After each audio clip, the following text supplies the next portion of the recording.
Добрый день, уважаемые дамы и господа. Я рада приветствовать всех журналистов, которые находятся здесь в студии РИА Новости в Москве, в студии РИА Новости в Ереване и, конечно же, наших уважаемых участников с армянской и российской стороны. Тема нашего сегодняшнего видеомоста «Россия и Армения. Новый уровень отношений».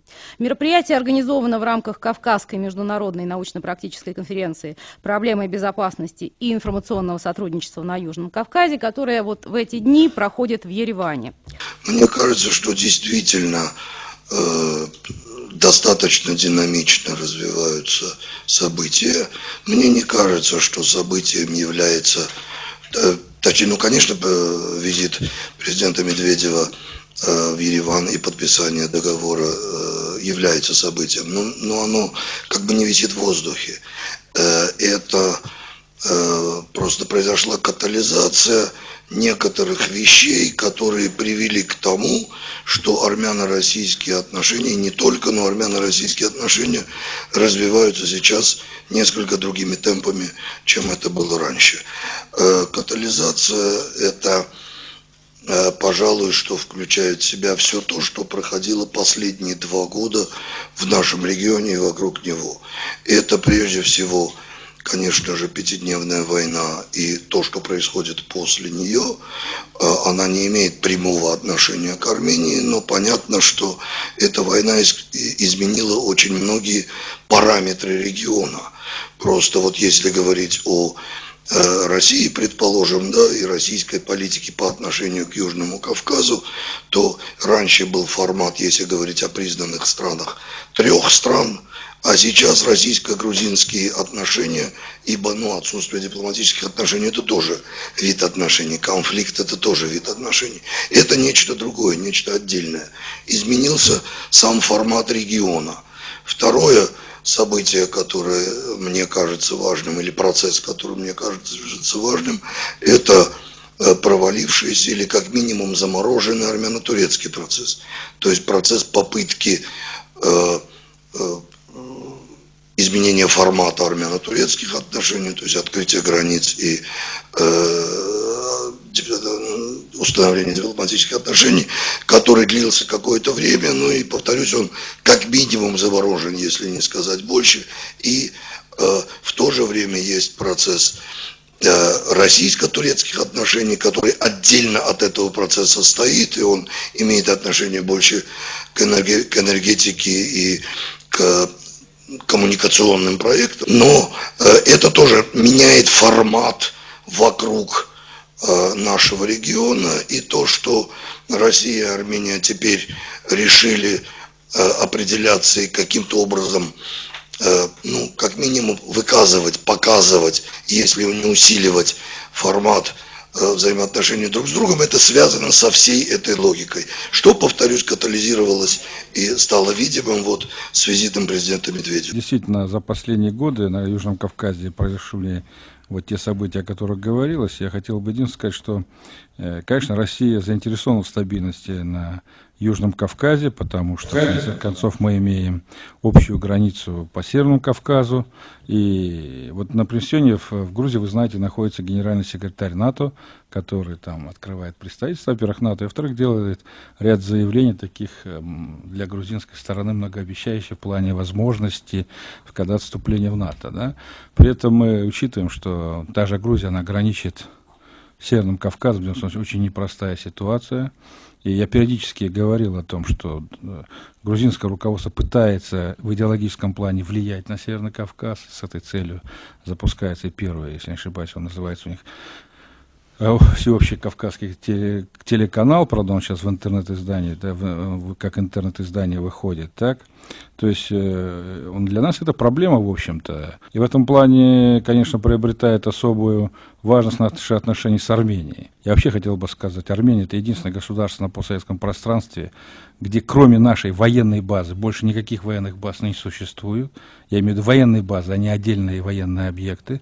Это говорит о, в общем-то, пророссийской целом ориентации армянской политики. Хотя был период определенный, который настораживал, это особенно известные протоколы армяно-турецкие. Слава богу, что называется, что они заморозились. Я надеюсь, будущего у них не будет.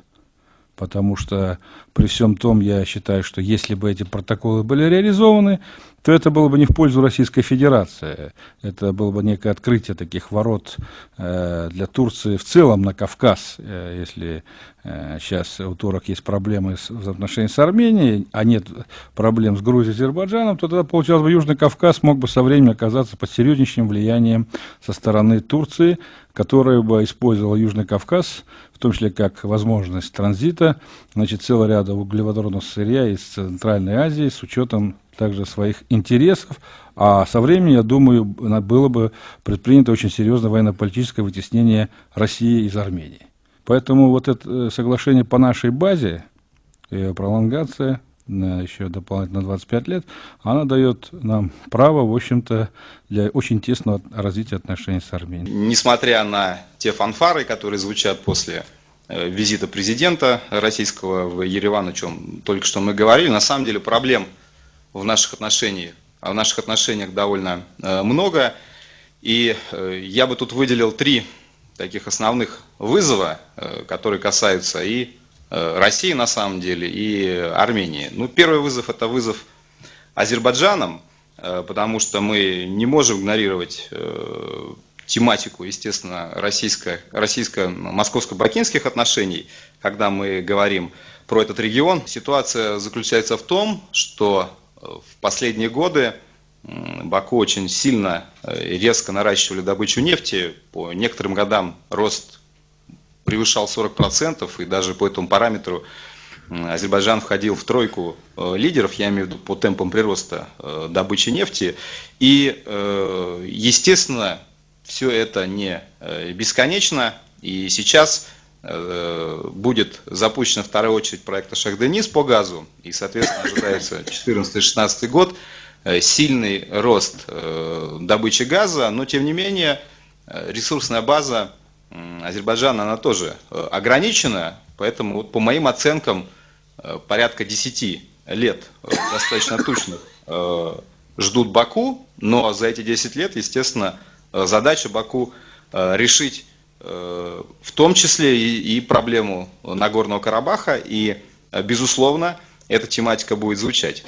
И обидно ли там Армении или не обидно, но мы видим, что Россия вынуждена интенсифицировать свои отношения с Баку. Это объясняется довольно просто. На сегодняшний день Брюссель активно одержим идеей поиска альтернативных России источников газа, и заявлено уже несколько крупных трубопроводов, а в реальности получается, что единственной ресурсной базой, реалистичной на ближайшие 5 лет, как раз является Азербайджан. Надо было бы отметить такой факт, по-моему, его Александр Искандерян отмечал, но я бы хотел акцентировать этот момент. Нам надо уходить от формализма. Мы постоянно говорим о том, что прошел тот или иной визит. Это, конечно, неплохо. Идут визиты, подписываются какие-то документы, но все это происходит, к большому сожалению, на формальном уровне. А нам надо сделать так, чтобы идеи, которые рождены данными визитами, проникли глубоко в общество, как в российское, так и армянское. И прежде всего проникли в молодежные слои. Далее, это не то что поиск, а уже предъявление каких-то региональных идей. Я хотел бы сказать, что застой в идеях, он провоцирует некие достаточно сложные процессы, которые происходят вокруг российско-армянских отношений и вокруг Армении как таковой.